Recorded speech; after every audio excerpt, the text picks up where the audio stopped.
और मीटिंग से पहले अजीत पवार खेमे को झटका लगा। अजीत की हलफ में शामिल एमएलए ने शरद पवार की हिमायत की। एमएलए किरण लाहमटे ने दी है शरद पवार को हिमायत। वाईबी सेंटर एनसीपी दफ्तर पहुंचकर दी है हिमायत।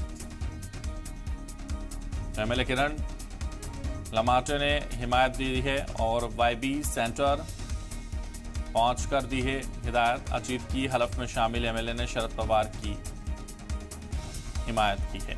मीटिंग से पहले अजीत पवार खेमे को झटका लगा है। अजीत की हलफ में शामिल एमएलए ने शरद पवार की हिमायत की। एमएलए किरण लाहमटे ने दी है शरद पवार की हिमायत।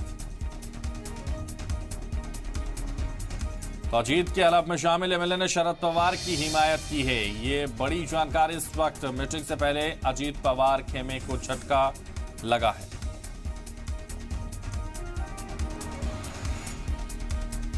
तो एमएलए किरण लाहमटे ने हिमायत की है। मीटिंग से पहले अजीत पवार खेमे को यह बड़ा झटका।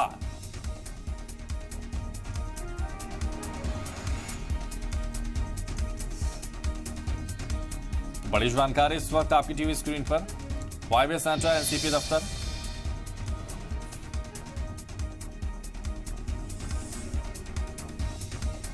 तो अजीत के हलफ में शामिल एमएलए ने शरद पवार की हिमायत की, जिसकी वजह से अजीत पवार को यह बड़ा झटका लगा। वाईबी सेंटर एनसीपी दफ्तर पहुंचकर हिमायत दी है।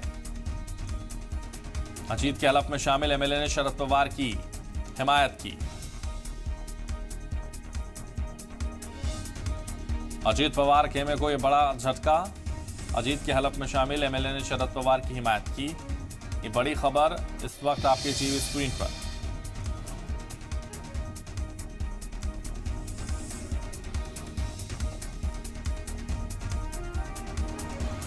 तो बड़ी खबर इस वक्त आपकी टीवी स्क्रीन पर। एमएलए किरण लाहमटे ने शरद पवार की हिमायत की है। वाईबी सेंटर एनसीपी दफ्तर पहुंचकर हिमायत की। तो अजीत पवार खेमे को यह बड़ा झटका के तौर पर देखा जा रहा है, क्योंकि जिस तरह से लगातार अजीत पवार और शरद पवार को लेकर चर्चाएं हैं तेजी के साथ, ऐसे में किरण लाहमटे ने शरद पवार की हिमायत की।